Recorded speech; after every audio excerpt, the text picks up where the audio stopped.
ప్రార్థన చేస్తాం. మమ్మల్ని మిక్కిలిగా ప్రేమిస్తున్న దేవానికి స్తోత్రం. ఈ దీనుని ప్రభువా మీ సిల్వ చాటుకు మరుగుపరిచి మీరు మీ వాక్యం ద్వారా చూటిగా చక్కగా మీరు మాట్లాడండి. పరిశుద్ధాత్మ దేవా, నీ బిడ్డలు మీ వాక్యమును తమ హృదయంలో నింపుకొని స్వస్థత పొంది వారు తిరిగి క్షేమంగా వెళ్ళటం కృప చూపండి. లైవ్ వింటున్న కుటుంబాలను బిడ్డలందరినీ దీవించమని, వింటున్న వాక్యము వారి హృదయంలో ఫలించి నీ రాకడ వరకు వారిని ఆశీర్వదించి దీవించమని యేసు నామంలో వినయంతో ప్రార్థిస్తున్నాము తండ్రి, ఆమేన్. దయచేసి ఈరోజు నేను చెప్పే వాక్యం బహు జాగ్రత్తగా వినండి. మీరు కనుక ఈ మాటలు వింటే ఖచ్చితంగా బాగైతారు. అది నేను ప్రభునందు నేను ఆనందిస్తూ అనుభవించి చెప్తున్నా. ఇలా నేను చెప్పే అంశం బాగా గుర్తుపెట్టుకోండి. నమ్మకంగా ఉన్నారా?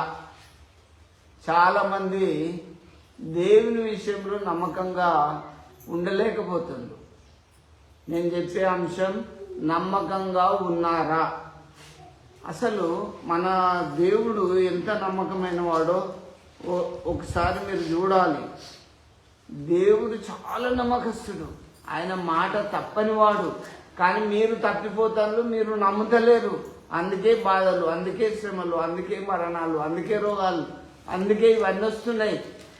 దేవుని మీద నమ్మకంగా ఉంటే జీవితం ఎప్పుడు మరి భ్రష్టత్వం పాలు కాదు, చెడిపోదు. దేవుల్లో ఖచ్చితంగా యోబు చూడండి. యోబుని ఒక్కసారి గుర్తు చేస్తున్నా మీకు.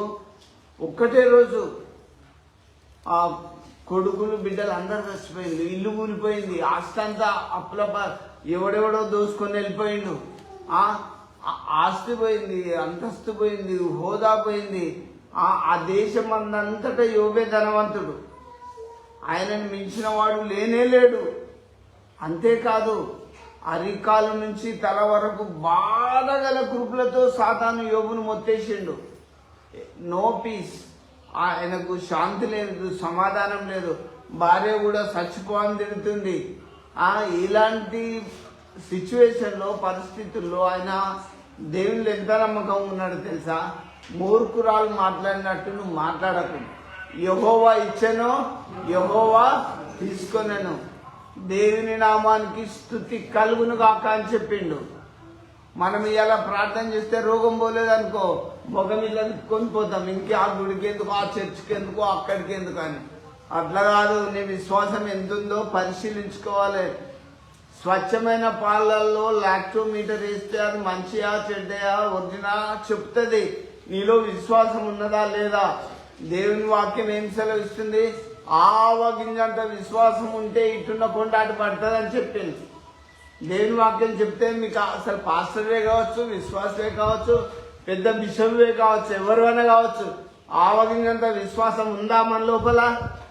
నేను చెప్పిన మాటలు కాదు, యేసు ప్రభు చెప్పిండు. మీకు ఆవగింజంత విశ్వాసం ఉంటే ఇటున్న కొండ అటు పడుతుంది అంటే ఒక్క కొండ పడదు ఈ రోజులలో. ఏది నమ్మకం? సేవలో నమ్మకం లేదు, పనిలో నమ్మకం లేదు, చర్చికి వచ్చుట్లో నమ్మకం లేదు. అన్నిట్లో దిగజారిపోయినాం. ఎందుకు భ్రష్టత్వంగా ఇట్లా అయిపోతున్నాం అంటే దేవుని మీద నమ్మకంగా లేము. మనము ఏ పని చేసినా నమ్మకంగా చేసినప్పుడు దేవుడు అన్నిట్లో దీవిస్తాడు. ఒకసారి గలతీ పత్రిక 3వ అధ్యాయం 6వ వచనం చూడండి. గలతీల పత్రిక 3వ అధ్యాయం 6వ వచనం.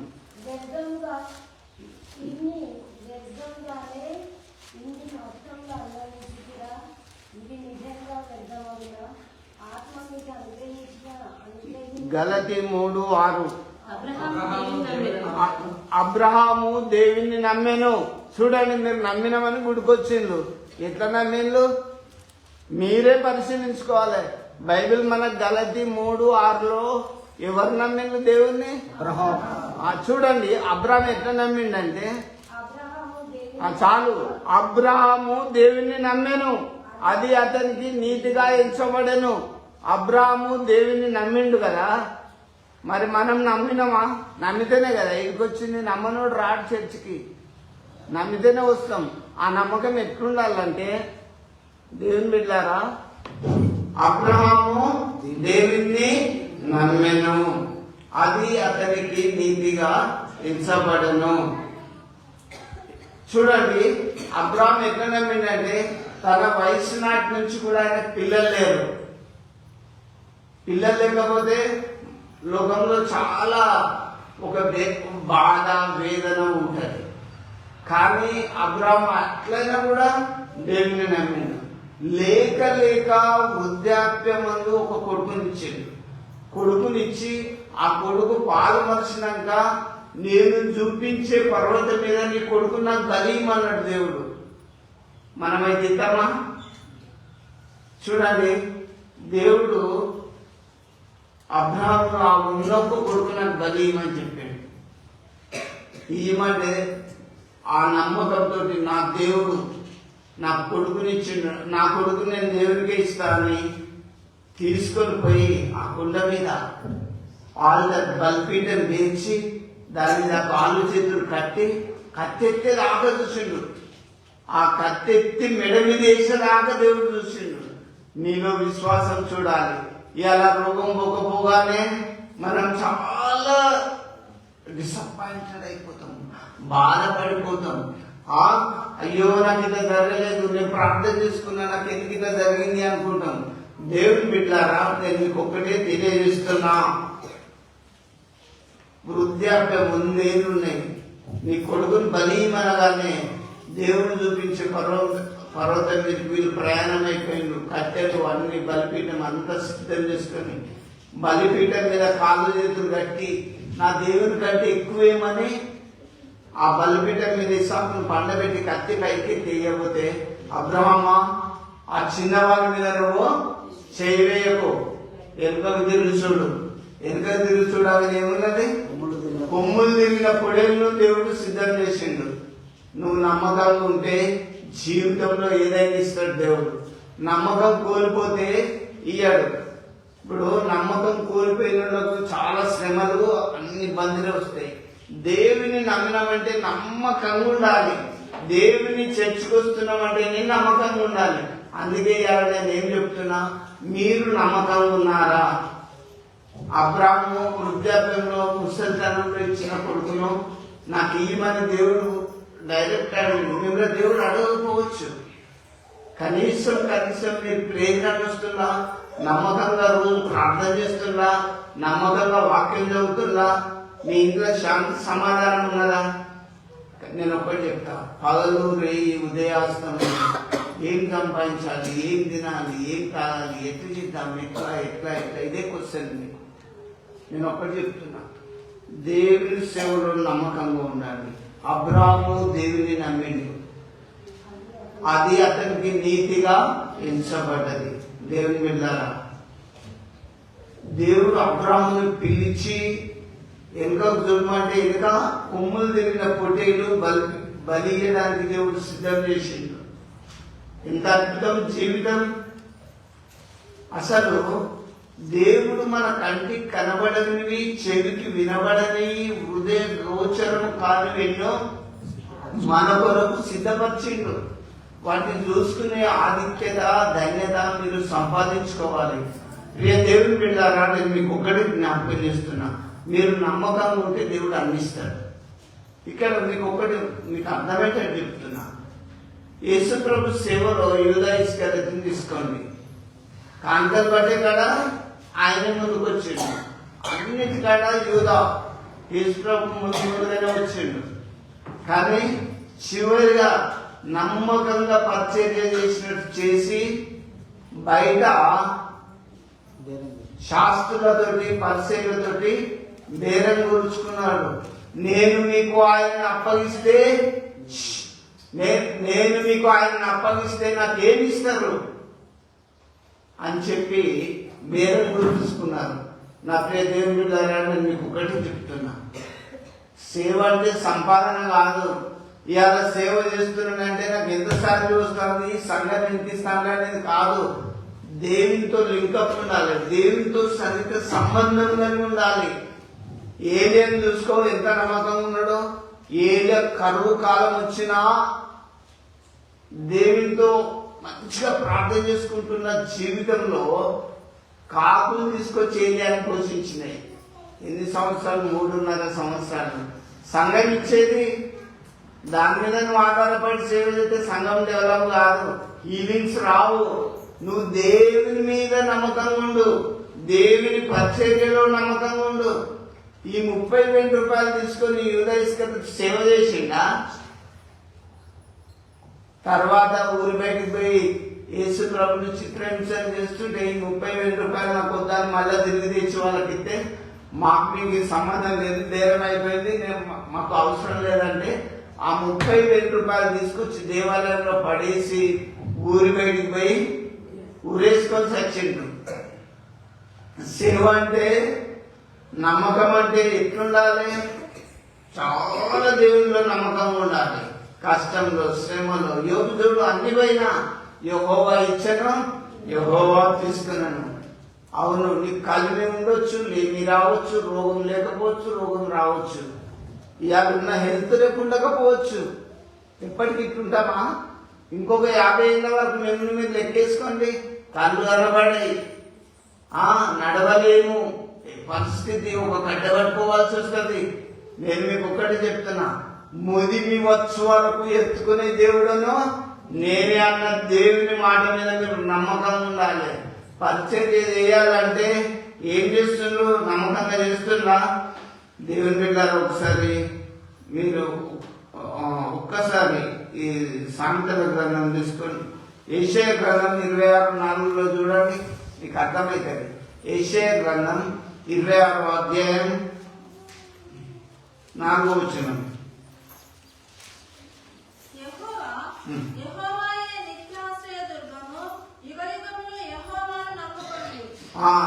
అందుకే మీరు నమ్మకంగా నమ్మదగిన దేవుని నమ్ముకోవాలి, యుగ యుగాలు నమ్ముకోవాలి.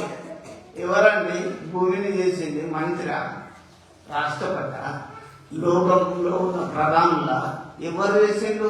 కనీసము ఈ భూమి నాది, ఆకాశం నాది, లోకం నాది అని చెప్పిన దేవుణ్ణే నమ్మలేకపోతాను.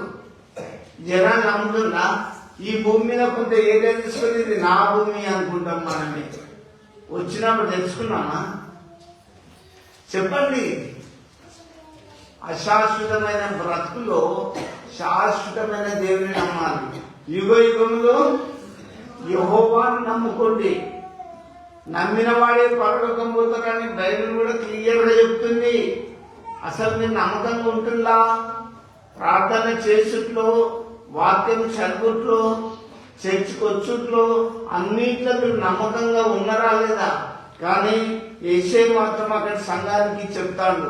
యెషయా చెప్పిన మాటలే, అనాది కాలంలోనే యుగ యుగములు యెహోవాను నమ్ముకొనుడి. నేను చెప్పొద్దాన్ని మీకు దేవుని నమ్ముకోండి గట్టిగాని చెప్పాలి కదా.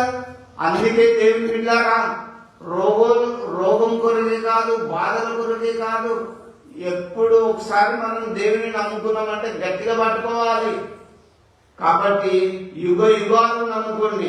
ఇంకా బైబిల్ గ్రంథంలో ఒకటి రాయబడ్డది, ఇర్మియా గ్రంథం 17:7 చూడండి. ఇర్మియా గ్రంథం 17వ అధ్యాయం 7వ వచనంలో, మీరు ధన్యులు కావాలి. ధన్యులు అంటే ఏంటి? దీవింపబడిన వారు కావాలంటే యెహోవాను నమ్ముకోవాలి. దేవుణ్ణి నమ్ముకున్నప్పుడు మీరు ధన్యులు అవుతారు. ప్రియ దేవుని బిడ్డలారా, మీరు ఎవరిని నమ్ముకుంటారో మీరే తెలుసుకోవాలి. రోగం కొరకు గుడికొతారా, బాధల కొరకు తన అసలు దేవుని నమ్ముకుంటున్నా? మీరు అసలు దేవునిలో నమ్మకంగా ఉన్నారా లేదా ఒకసారి దయచేసి చూసుకోండి. ఇంకొకటి కూడా నేను జ్ఞాపకం చేస్తా. పరిశుద్ధ గ్రంథంలో నుంచి ఒక్కసారి చూడండి. యెషయా గ్రంథం 45:16 వచనం. యెషయా గ్రంథం 45వ అధ్యాయం 16వ వచనం. దేశంలో తనకు ఆశీర్వాదము కలగవలనని కోరువాడు నమ్మదగిన దేవుడు తనను ఆశీర్వదింపమని కోరుకొనును. దేశములో ప్రమాణము చేయువాడు నమ్మదగిన దేవుని తోడని ప్రమాణం చూడండి, నమ్మదగిన దేవుడు మీకు తోడై ఉంటాడు. ఒకసారి మీకు అర్థమయ్యేటట్టు చెప్తా. దానియేలు రోజుకు 3 సార్లు ప్రార్థన చేసుకునేవాడు. ఎన్ని? మీరు చేస్తారా? చేతలేరు. ప్రార్థన నమ్మకంగా దేవునికి చేయాలి. అయితే ఒక శాసనము మీద సంతకం కూడా అయిపోయింది. ఏ దేవునికి ప్రార్థన చేయొద్దనే సంతకం కూడా అయిపోయింది. అయితే దానియేలు తన పై గదికి ఎక్కి కిటికీలు తెరిచి తన దేవుని బతిమాలుకుంటూ రోజు ప్రార్థన చేస్తుండు. కొంతమంది వెళ్ళి చూసి, రాజా ఇట్టి శాసనం మీద సంతకం అయినా కూడా దానియేలు ప్రార్థన చేస్తున్నాం, ఎవరైతే ప్రార్థన చేస్తారో వాటి వాడు సింహం బోన్లో వేస్తామని మీరు ఆజ్ఞాపించింది కదా, ఆ దానియేలు ప్రార్థన చేయడం మేము చూసినాం, మీరు ఇప్పుడు తీసుకొని పోయి వేయాలి అని చెప్పి అక్కడున్న ప్రజలు కాంప్లైంట్ ఇచ్చారు. రాజు బాధపడ్డా కూడా తాను సంతకం పెట్టిన శాసనం నిమిత్తము దానియేలు పట్టుకపోయి సింహం బోన్లో వేసిండు. సింహాలు ఏ అని కూడా చెయ్యలేదు. ఎందుకు తెలుసా?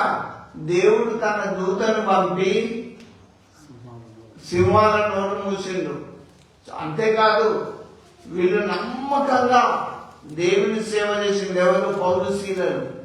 పౌలు శీలలు దేవునిలో నమ్మకంగా ఉన్నారు. ఎవరో సాయం చేస్తారు, ఎవరో కానుకలు తెచ్చారని చూడలే వాళ్ళు. దేవుని సువార్త ఉన్నట్టుగా నమ్మకంగా చెప్పినప్పుడు ఒక చిన్నదానికి బట్టిన చెప్పే చిన్నదానికి బట్టిన దయ్యాన్ని వెళ్ళగొట్టినప్పుడు అక్కడ యజమానులు కొట్టి వారిని శిరసాల్లో వేసిండు. అరే సంతోషించాల్సింది పోయి లోకము ఆ ప్రజలు దేవుని సేవకులను శిరసాల్లో వేస్తే మనమైతే అవమానంగా భావిస్తాం. కానీ వీళ్ళు నమ్మకంగా మధ్యరాత్రి లేచి తమ దేవునికి కీర్తనలు పాడుకుంటూ తమ దేవునికి ప్రార్థన చేస్తూ ఉన్నప్పుడు అక్కడ అకస్మాత్తుగా ఏం జరిగింది? భూకంపం వచ్చింది. చెరసాల పునాదులే ఆదరినాయి. ఇప్పటి అయ్యగారు చేసిన పునాదులుగా దయ్యాలు. ఒక్కటి నేను మీకు చెప్తున్నా, నమ్మకంగా పరిచర్య చేస్తే, నమ్మకంగా దేవుల్లో ఉంటే అద్భుతాలు చూస్తాం. నమ్మకం కోల్పోతే ఏం చూడలేము, చెయ్యలేము కూడా. అందుకే ప్రార్థనలో నమ్మకంగా ఉండండి, వాక్యంలో చదువులో నమ్మకంగా ఉండండి, దేవుని పనిలో నమ్మకంగా ఉండండి, చర్చికి రావడంలో నమ్మకంగా ఉండండి. అప్పుడు నువ్వు ప్రార్థన చేస్తే దేవుడు నిన్ను ఆదుకుంటాడు.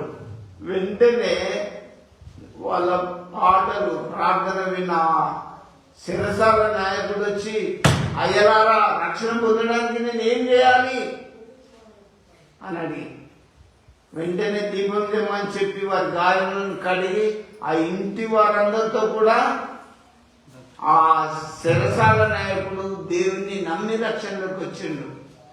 ఈ సేవకులే పాట పాడకపోతే, ప్రార్థన చేయకపోతే భూకంపం వచ్చేదా? శిరసాల బద్దలు అయ్యేదా? మరి ఇప్పుడు ఎందుకైతే లేదు? క్రైస్తవ్యం బిజినెస్ గా మారిపోతుంది. దేవుని వాక్యాన్ని పక్కకు పెట్టి దేవుని కంటే క్రైస్తవులు సుఖానుభవమును ఎక్కువ ప్రేమించే స్టేజ్ వచ్చింది కాబట్టి అద్భుతాలు జరుగుతలేవు. కానీ నేను మీకు ఒక్కటే చెప్తున్నా, నమ్మకంగా ఉండాలి దేవుని విషయంలో. నా దేవుని బిడ్డలారా, ఇంకా పేతురు శిరసాల్లో ఉంచబట్టి సంఘం నమ్మకంగా ప్రార్థన చేసిండు, అత్యాశక్తితో ప్రార్థన చేసిండు. దేవుడా పేతురు గారిని బయటికి రప్పి దేవుడా అని చేసినప్పుడు వీళ్ళ ప్రార్థన విన్న దేవుడు తన దూతను పేతురు దగ్గరికి పంపి, పేతురు లే, మొదటి కావలి వాడు రెండో కావలి వాడు దాడి చేసిండు.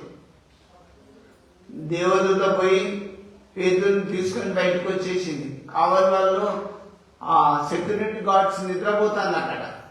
వాళ్ళు అట్లుండగానే బట్టలు కట్టుకో చెప్పులు వేసుకోవాలని దూత మాట్లాడి పేతురుని తీసుకొచ్చింది. ఎప్పుడైనా మీరు ప్రార్థన చేసిన వాళ్ళైతే దూతలను చూసిలా, దేవుడు ఇంత అద్భుతాలు చేస్తున్నా, నమ్మదగిన దేవుడు మన దేవుడు కాబట్టి ప్రార్థన చేయాలి.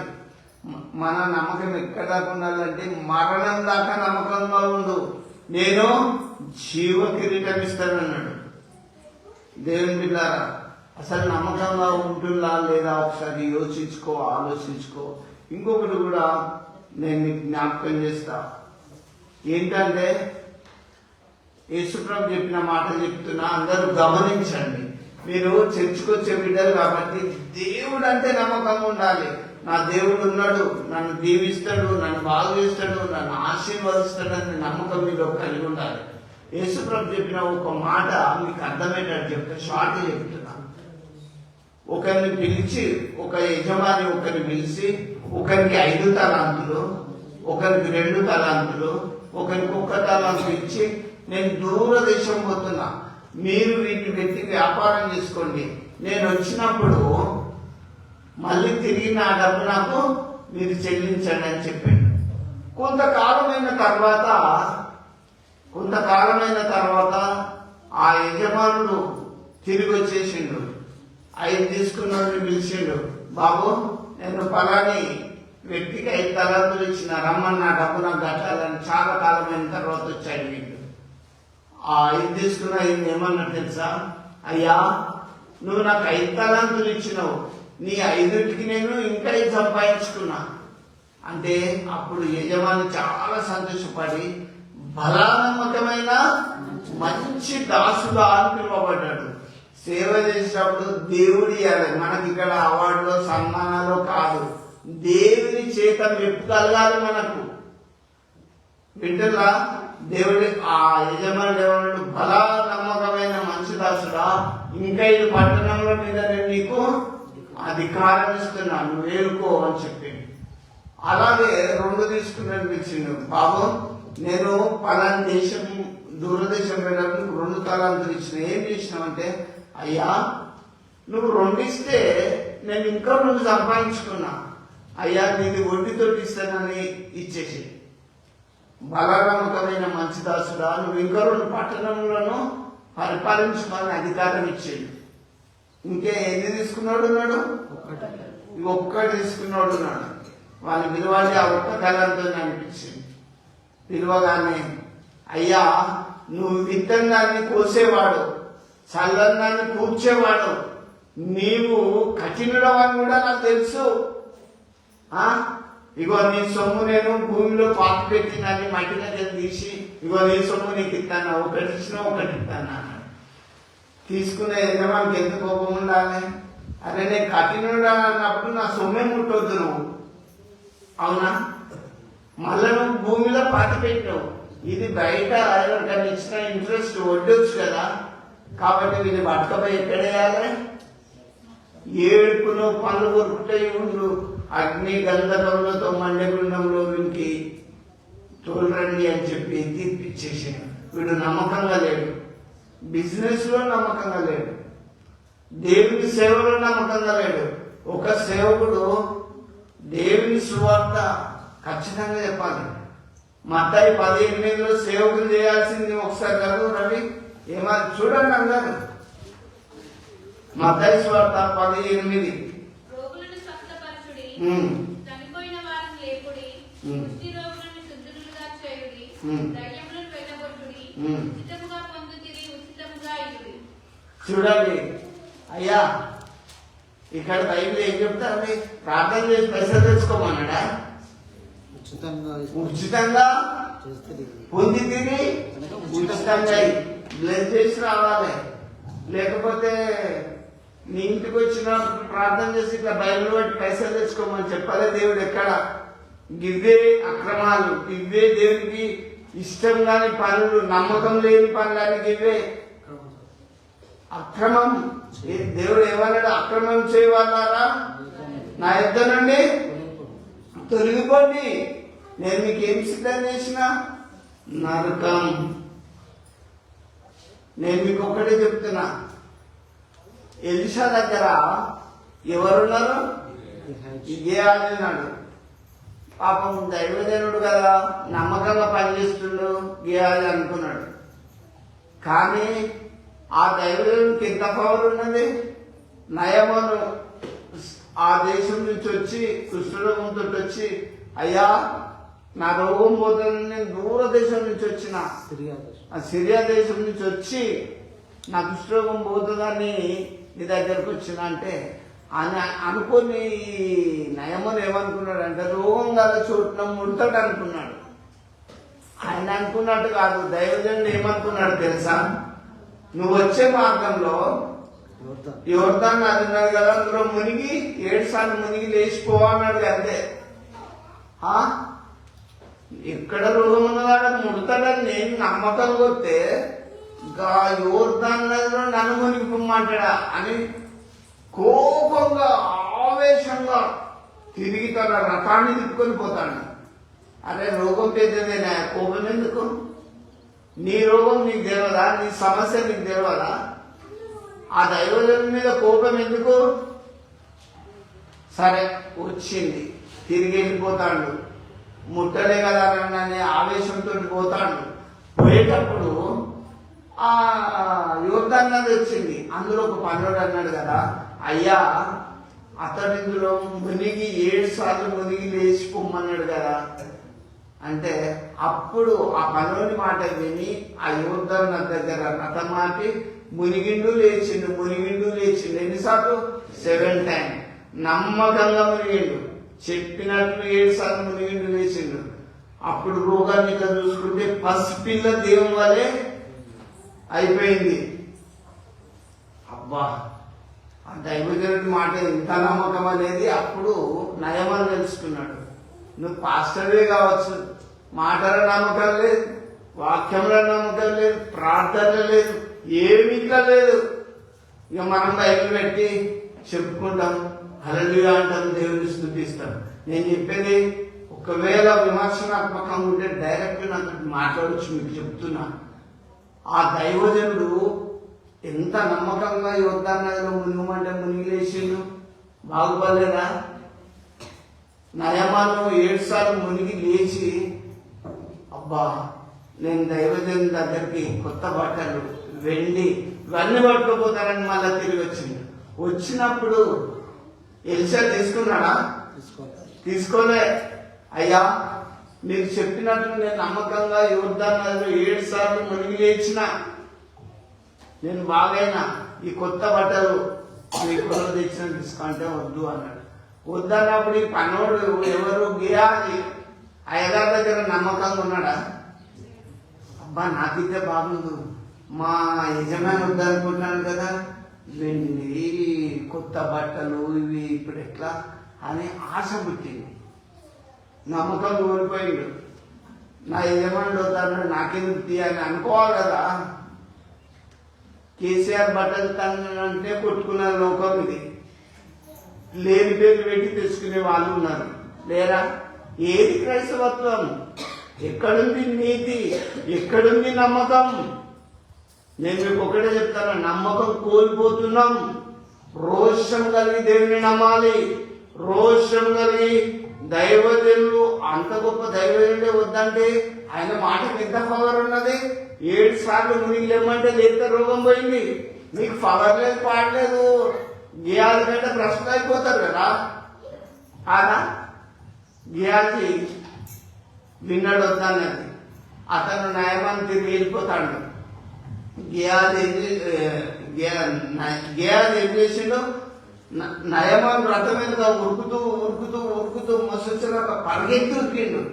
ఆపు, నీ రథం ఆపు, నన్ను మా అయ్యగారు పంపిండు, ఆ బట్టలు ఆ వెండి ఇవ్వమన్నాడు. వేరే దేశస్తులు వచ్చినట్టు వాళ్ళకి ఇస్తాడట అని చెప్పి.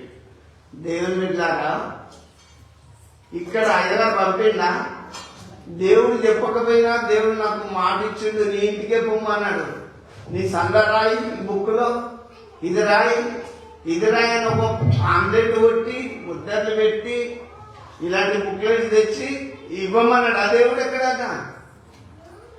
చాలా తప్పిదంలో పోతున్నాం. గేయాల కంటే భ్రష్టులు అయిపోతారు, డబ్బీ కడుతుండదు.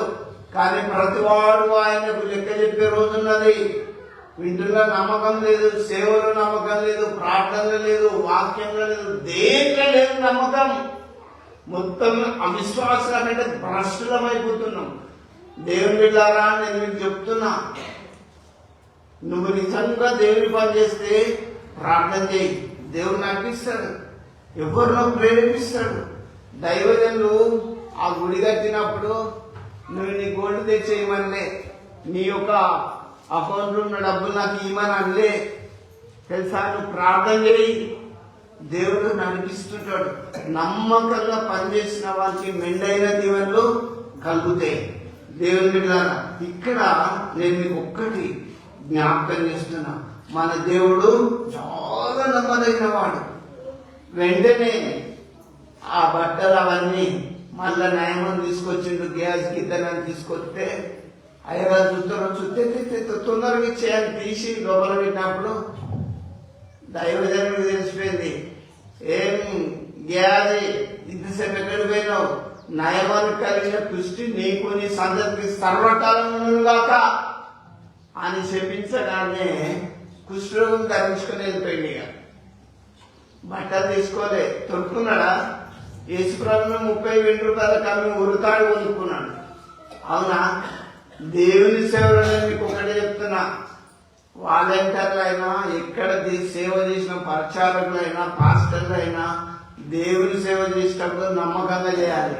నామమాత్రం చేస్తే నేను కాదు, దేవుడు ఎట్లుంచుతాడు, నిర్వచన స్థితిలో ఉంటే అని చేస్తాడు. ఇప్పుడు నేనంటే గుడికి రాకపోవచ్చు, నేనంటే మళ్ళా చర్చికి రారు, పోతారా? నన్నే అన్నాడు గంధమంది రారు, అవునాడు.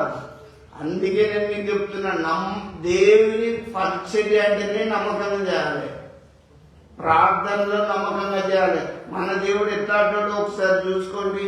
రోమా 3:3 చూడండి, 1 కొరింథీయులు 1:9 కూడా చూడండి. బైబిల్స్ ఉన్నవారు చూడండి. 1 కొరింథీయులకు రాసిన పత్రిక 1:9.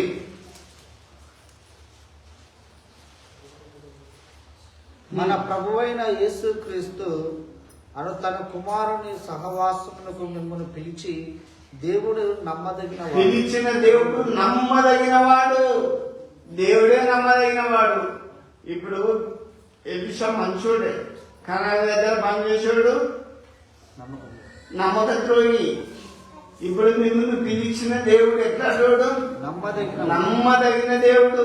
రోగం వచ్చిందా, నువ్వు నమ్మి, అయ్యా ఏసయ్యా నాకు బాగున్నది, నాకు కష్టం ఉన్నది అని నువ్వు ప్రార్థన చేస్తే నమ్మదగిన దేవుడు అని రాయబడ్డది. అవునా?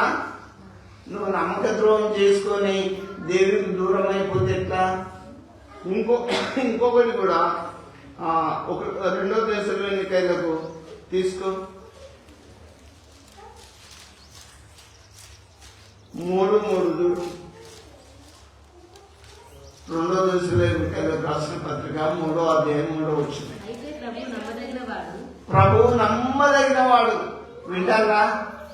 అయ్యా, దేవుడు నమ్మదగిన వాడు కనుక మీరు నమ్మకంగా ఉండాలి. వింటున్నా? మిమ్మల్ని పిలిచిన దేవుడు నమ్మకమైన వాడు కనుక ఖచ్చితంగా నమ్మకంగా ఉండాలి. ఇంకా 1 తిమోతి 1:15 కూడా చూడండి. 1 తిమోతి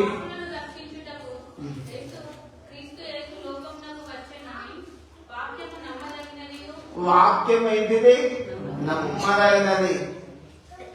వాక్యం చాలా, భూమి ఆకాశములు గతించిన దేవుని వాక్యం గతించదు. ఈ వాక్యము నమ్మదగినది. వాక్యాన్ని నమ్మాలి. భూమి ఆకాశం అంతా ఒక రోజు గతించిపోతుంది. మనం కట్టుకుని ఇళ్ళని పేకపేకదాయి కూలిపోతాయి. నేను చెప్పేది వాస్తవం. అశాశ్వతమైన ఈ లోకంలో నమ్మదగిన దేవుని దయచేసి తెలుసుకోండి. ఇంకా ఎబ్రీయులకు రాసిన పత్రిక 10వ అధ్యాయం 23 చూడండి.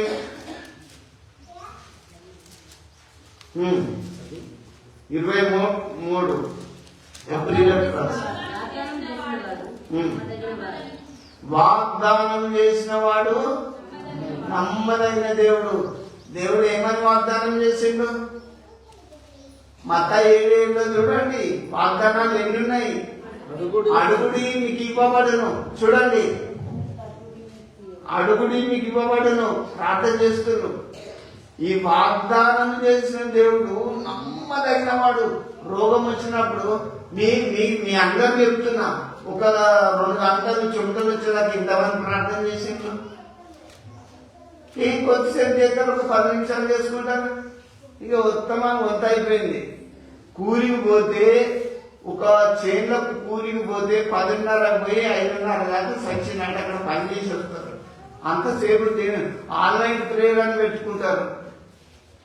ఆడ సగం నిద్రలో ఇటలు ఉంటారు సగం. నిజంగా నీ హృదయాన్ని దేవుని సన్నిధిలో కుమ్మరించాలి. మన దేవుడు ఎట్లాంటి వాడు? వాగ్దానం చేసిన వాడు, నమ్మదగిన వాడు. ఆయన ఒక ప్రామిస్ చేసిండు. వాగ్దానం అంటే ప్రామిస్ చేసాడు. నిజంగా నేను ఇస్తా అని చెప్పిండు. మత్తాయి 7:7 అడుగుడి నేను మీకు ఇస్తా, వెతుకుడి మీకు అడుగు ప్రతి వాడు. యోహాను సువార్త 14:14 కూడా చూడండి ఏం రాయబడ్డదో. చూస్తే దేవుని లేఖనాలు చూస్తే క్రొమ్ము మీద లాంటి తృప్తి వస్తుంది. ఎవరు చెప్తారు? నన్ను ఏమన్నాడు నేను ఇస్తానని ఏ మాత్రం చెప్తాడు, ఎవరు చెప్తాడు, ఏ కాంతి చెప్తాడు, ఏ కాలు చెప్తుంది. దేవుడు ఎంత చక్కగా చెప్పిండు చూడండి. నా నామమున మీరు నాకు ఏం అడిగినా ఇస్తా అన్నాడు. ఏం అడిగినా ఇస్తా అన్నాడు. దేవుని బిడ్డలారా, నీకేం కావాలో అడుగు. నీకు ఏం కావాలో అడుగు. అసలు అడిగిందా? నేను నా జీవితంలో నేను అన్ని అసాధ్యమైన అడుక్కున్నా, పొందుకున్నా. దేవా, నేను నీ సేవకు రావాలంటే దయ్యాలు వదిలిపోవాలి. ఇప్పుడు నేను ఇక్కడి నుంచి మాట్లాడితే హైదరాబాద్ ఉండబోతాయి. ఆశ్చర్యమేం లేదు. సొసైటీలో నేను క్లియర్గా చెప్తున్నా. నేను ప్రార్థన చేసుకున్నప్పుడు, అమ్మా ప్రార్థన చేసినప్పుడు, దేవాలయం పాస్ కావాలని ప్రార్థన చేసుకున్నప్పుడు నేను మామూలే, కానీ దేవుడు అన్నిగా పాస్ చేసుకుంటూ వచ్చింది. ఇంత కష్టం, ఇంత పల్లెటూరులోకి వెళ్ళి ఆ ఉన్నత విద్య చదివే అవకాశం, భాగ్యం నాకు ఇచ్చిండు. మా ప్రిన్సిపాల్ అంతా నేను చదవాలని అప్పుడు ప్రార్థన చేసుకున్నా. అంత ఇచ్చిండు. నేను ఎందుకు మీకు చెప్తున్నానంటే, వాగ్దానం చేసిన వాడు నమ్మదగిన వాడు. మీకేం కావాలో పట్టాలు మరొకసారి చదవండి. నా నామమున మీరు నన్ను ఏం అడిగినా ఇస్తానన్నాడు.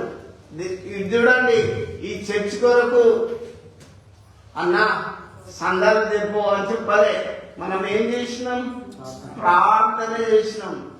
స్లాబ్ కావాలని ప్రార్థన చేసినాం, బండలు కావాలని చేసినాం, డోర్స్ కావాలని ప్రార్థన చేసినాం. అంత దేవుని ఆత్మచేతనే నడిపింపబడ్డది. కానీ ఆదాం, రవి మీరు బాగా డెవలప్ అయ్యారు, మీరు దేవునికి ఇవ్వాలని మన సంఘంలో, మన గ్రామంలో ఏ రోజు అడగలే. అవునా? దేవుడు నమ్మదగిన వాడు. వింటున్నావా? దేవుడు ఎవరినో ప్రేరేపిస్తాడు, నడిపిస్తాడు. తన పరిచర్యను దిగజారిపోవద్దు. దేవుని బిడ్డలారా, అదొక్కటే కాదు. నేను రోగంతో ఉన్నప్పుడు ప్రార్థన చేసి, నమ్మకమైన దేవునికి ప్రార్థన చేసినప్పుడు దేవుడు నన్ను బ్రతికించలేదా? రోగం రాని, కష్టం రాని, నష్టం రాని, ఆర్థికంగా చితికిపోని, మనము నమ్మదగిన దేవుడు వాగ్దానం చేసిండు. ఖచ్చితంగా దేవుడు మీకు ఇస్తాడు.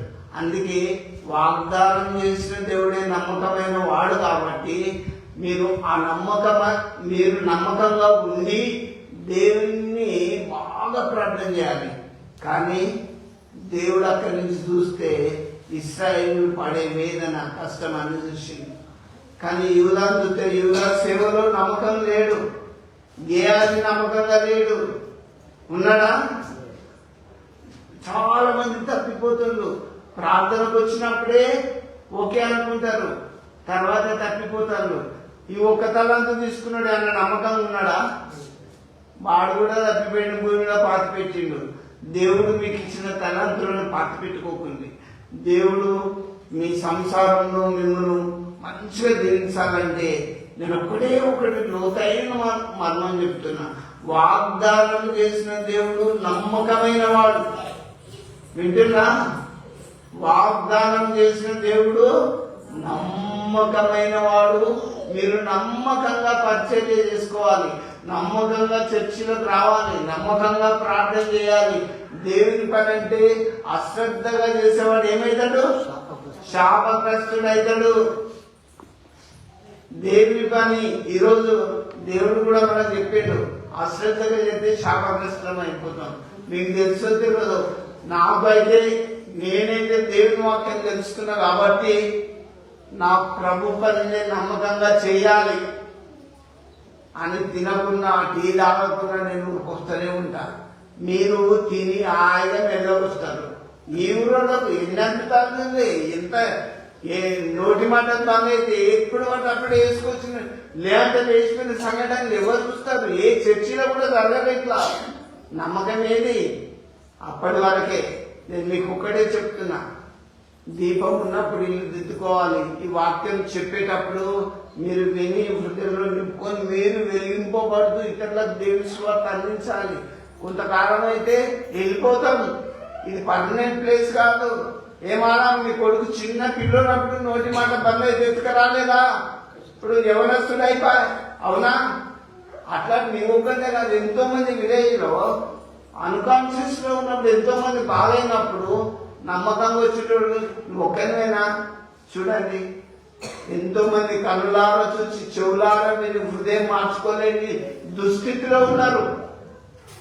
కాబట్టి ఈ సేవా భారాన్ని దేవుడు మీ అందరి మీద ఉంచాలి. ప్రార్థన చేయండి.